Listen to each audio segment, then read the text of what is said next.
Assalamualaikum warahmatullahi wabarakatuh. Kuring Cindia Aulia Agustin bade ngadongeng si kabayan ngala tutut. Sok ku hideuk dangukeun.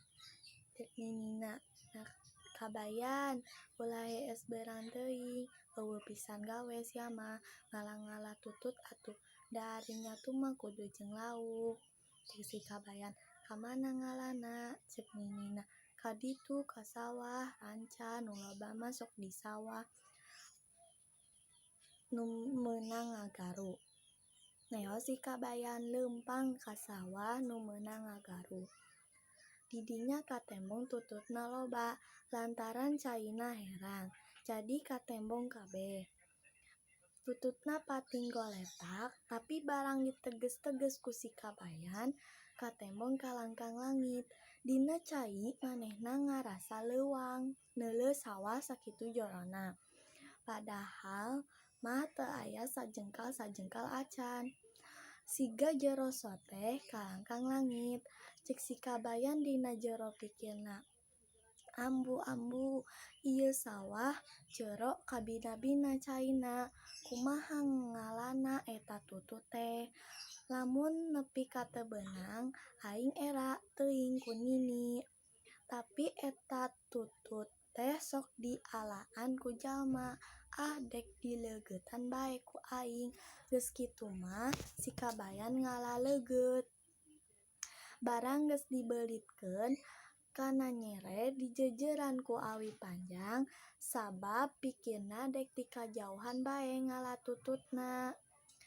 Moal deukeut-deukeut sieun ti kejebur.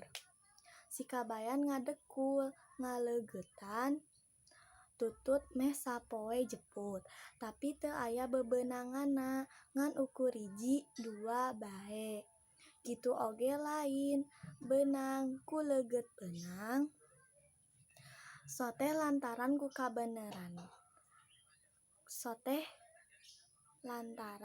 kabeneran bae tutut keur calangap talapokna katapelan.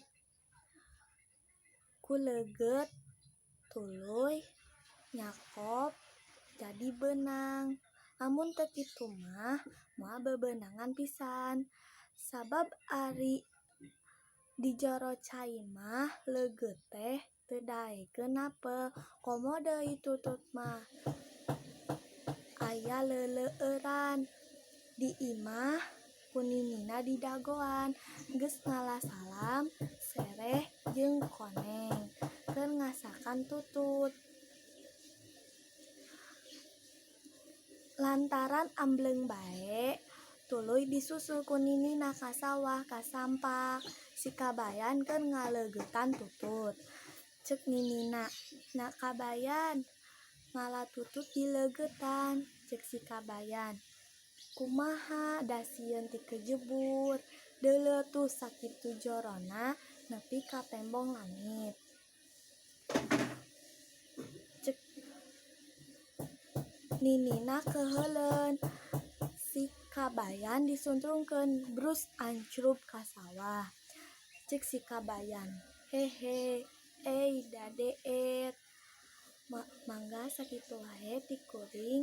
Mun kuring aya nu teu apal mugi dileureuskeun sakitu wae. Wassalamualaikum warahmatullahi wabarakatuh."